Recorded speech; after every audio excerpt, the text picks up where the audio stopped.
আমাদের রাজ্যের পুলিশ প্রশাসনের ভাবমূর্তি নিয়ে একটা প্রশ্ন উঠে গেছে। একটা অংশ মনে করছে রাজনৈতিক নেতারা যেভাবে পুলিশ আধিকারিকদের উদ্দেশ্য করে অকথা কুকথা বলছেন তাতে তাদের অসম্মান হচ্ছে। দিন কয়েক আগে একটা সাংবাদিক সম্মেলন করেছেন পুলিশ আধিকারিক যারা, তাদের বাড়ির মানুষজন, বিশেষ করে তাদের স্ত্রীরা একটা সাংবাদিক সম্মেলন করে তারা বলেছেন যে যেভাবে রাজনৈতিক নেতা নেত্রীরা পুলিশ সম্পর্কে কটূক্তি করছেন কিংবা অকথা কুকথা বলছেন তাতে পুলিশ প্রশাসনে যারা চাকরি করেন সেই সমস্ত মানুষজনদের ভীষণ রকম সম্মান হানি হচ্ছে। তাদের বাচ্চা কাচ্চারাও আছে, তারা স্কুলে গিয়ে অসম্মানের মধ্যে তাদের পড়তে হচ্ছে। বাবা মার জন্য বা বাবার জন্য তাদের ছেলে মেয়েদের রীতিমতো একটা চাপের মধ্যে থাকতে হচ্ছে। এটা কখনোই কাঙ্ক্ষিত নয়। আমাদেরকে এখানেই বুঝতে চাইব, আমাদের পুলিশ প্রশাসন তাদের সম্মান ফিরে পেতে চান, তাদের ভাবমূর্তি উজ্জ্বল হোক, সেটা চান, সত্যি চান? যদি চান তাহলে তাদের কিছু দায়িত্ব নিতে হবে, কিছু তাদের করতে হবে। কি করতে হবে সেটা শুনবার জন্য আপনারা আমার এই প্রতিবেদনটা গোটাটাই শুনুন। নমস্কার, আমি অনুপম, দ্য বেঙ্গল টুডেতে আপনাদের সবাইকে স্বাগত জানাচ্ছি। হ্যাঁ, যে কথা বলছিলাম, পুলিশ প্রশাসনের ভাবমূর্তি। সবাই জানেন আমাদের রাজ্যের পুলিশ প্রশাসন এখন কিভাবে কাজ করছে। গোটা দেশেই সরকারি সংস্থা পুলিশ প্রশাসন নিয়ে অনেক প্রশ্ন আছে। আমাদের রাজ্য সংক্রান্ত বিষয়ে আজকে আলোচনাটা সীমাবদ্ধ রাখব। আমাদের রাজ্যের পুলিশ প্রশাসন কিভাবে কাজ করছে আমরা সবাই জানি। শাসকের অনুগত হয়ে শাসক দলের নেতা নেত্রীরা যা বলছেন তারা সেটাই করছেন।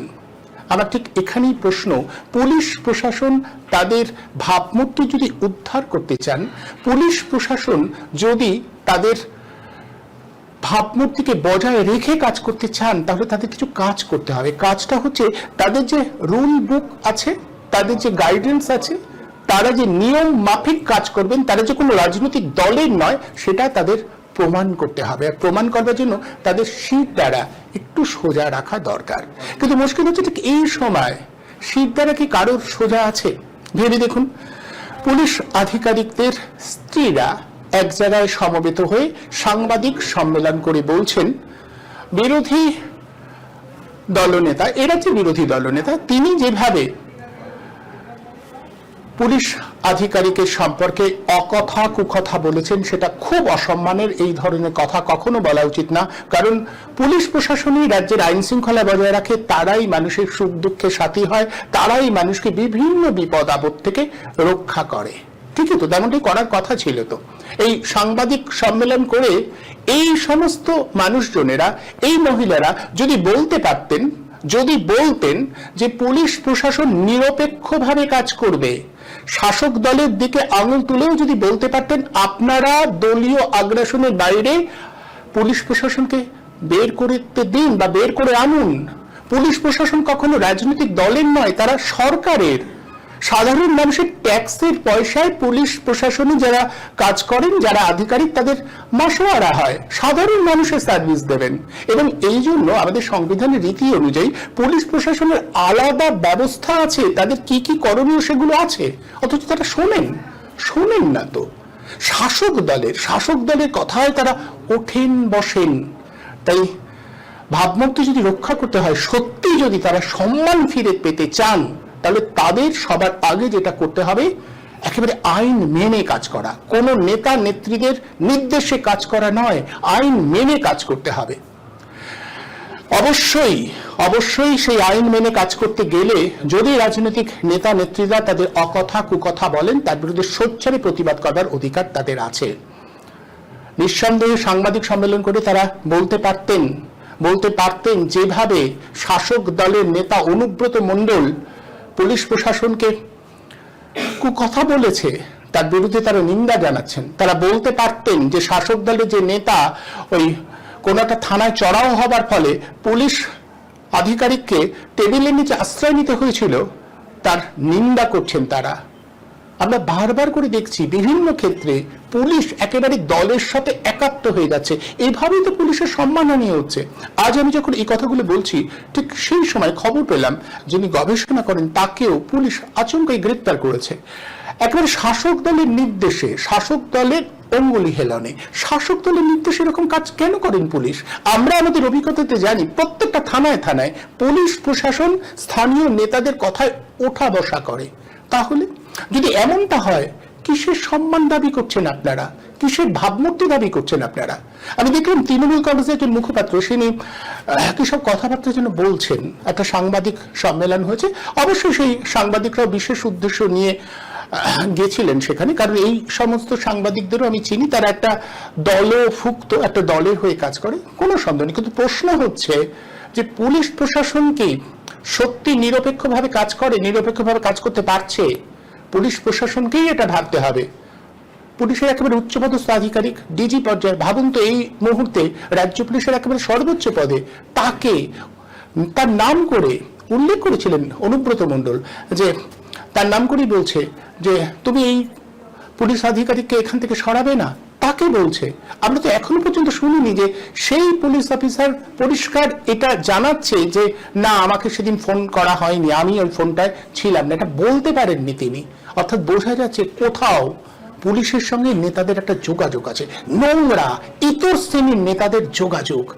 এই যোগাযোগগুলো বজায় রাখবেন, আবার সম্মানও দাবি করবেন, হয় হতে পারে। তাই পুলিশ প্রশাসনকে পরিষ্কার বলার, যদি আপনাদের ভাবমূর্তি, যদি আপনাদের সম্মান আপনারা রক্ষা করতে চান, এই বলয় থেকে বেরিয়ে আসুন। আমি জানি পুলিশের স্বাতন্ত্র্য দাবি করা, পুলিশের আলাদা ভাবে পুলিশকে সংস্কার করা, এটা দাবি বারবার উঠেছে। বিভিন্ন পুলিশ অফিসাররা চেষ্টা করেছিলেন যে সরকারের বাইরে, রাজনৈতিক দলের আওতার বাইরে যদি পুলিশ প্রশাসনকে কাজ করানো যায়, তাহলে পুলিশ অনেক দক্ষতার সাথে কাজ করতে পারে। কিন্তু আমরা ক্রমশই সেই বিষয়গুলো অলীক বলে মনে করতে শিখেছি। সব রাজনৈতিক দল এভাবে পুলিশকে ব্যবহার করে, সমস্ত পুলিশকে। আমাদের নিশ্চয়ই মনে হচ্ছে এই রাজ্যের যিনি একজন এখন প্রশাসনিক প্রধান, তিনি আগের যখন বিরোধী নেত্রী ছিলেন কিভাবে বলতেন, পুলিশকে সরাসরি অভিযুক্ত করতেন, পুলিশের দিকে আঙুল তুলতেন। আর তিনি ক্ষমতায় আসবার পরে তিনি সব থেকে আগে পুলিশকে কবজা করেছেন। এখন তার মুখে আর পুলিশের কোনো নিন্দা শোনা যায় না। ভেবে দেখুন, সেই রিজানুর রহমানের কাণ্ডে যে পুলিশ অফিসারের বিরুদ্ধে তার অভিযোগ ছিল, পরবর্তী সময় তাদেরই তিনি ডেকে এনেছেন। নন্দীগ্রামে ওই ভয়ঙ্কর ঘটনার জন্য যে পুলিশ আধিকারিক দায়ী, পরবর্তী সময় সেই পুলিশ আধিকারিক একেবারে এই শাসক দলের অনুগত হয়েছে। এই তো অবস্থা। পুলিশ আসলে সবসময় শাসকের সঙ্গে থাকে। আজকে যারা মনে করছেন যে এই শাসকের সঙ্গে রয়েছেন, না, শুধু এই শাসকের সঙ্গে নয়, সব শাসকের সঙ্গে। পুলিশ যদি এইভাবে শাসকের সাথে মিলেমিশে যায়, তাহলে সত্যি কথা বলতে কি সম্মান, ভাবমূর্তি, এটা আপনারা প্রত্যাশা করতে পারেন না, প্রত্যাশা করা উচিত নয়। শাসক দলের অনুগত হবেন, শাসক দলের কথা মতো কাজ করবেন, শাসক দলের কথায় ওঠা বসা করবেন, আর সম্মান দাবি করবেন। এটা হয়। পোষ্য আর বশ্যতা দুটোই তো এক। পোষ্যতার সাথে বশ্যতার অনিবার্য সম্পর্ক। তাই শাসকের পোষ্যতা মানলে, শাসকের বশ্যতা মানলে উল্টো দিকে আপনাদের দিকে ধাবিত হবে কুকথা। এটাই বোধহয় স্বাভাবিক। আবারও বলছি, ভালো করে ভাবুন, ভেবে দেখুন। যদি এই ভাবমূর্তির প্রশ্নে পুলিশ আধিকারিকরা নিজেদের শুধরে নিতে পারেন, তাহলে তাদের প্রথমে শাসক দলের দিকে আঙুল তুলতে হবে। শাসক দলকেই বলতে হবে, না, আপনাদের কথা মতো আমরা কাজ করব না, আমরা কাজ করব আমাদের আইন মেনে, আমাদের রীতি মেনে। পারবেন কি বলতে? যদি না পারেন, তাহলে সাংবাদিক সম্মেলন করবার নাটকগুলো আর করবেন না। ওগুলো নাটক। আমরা জানি বর্তমান শাসক দলই ওই নাটক করবার জন্য পাঠিয়েছে। ওই মুখপাত্র যতই বলুক না কেন, আমরা জানি ওরা দৌড় জানি, কিভাবে অঙ্ক সাজানো হয় সেটাও জানি। তাই আবারও বলছি, পুলিশ প্রশাসন যদি নিজেদের সম্মান উদ্ধার করতে চান, তাহলে তাদের প্রথম কথা হবে বা প্রথম বক্তব্য হওয়া উচিত, শাসক দলের কথা মেনে কাজ করব না, আমাদের পুলিশের রীতি মেনে কাজ করব। সেটা বলতে পারবেন? আজকের অবস্থায় সত্যি অলীক ভাবনা ছাড়া সেটা বোধহয় কিছুই নয়। আজ এই পর্যন্তই।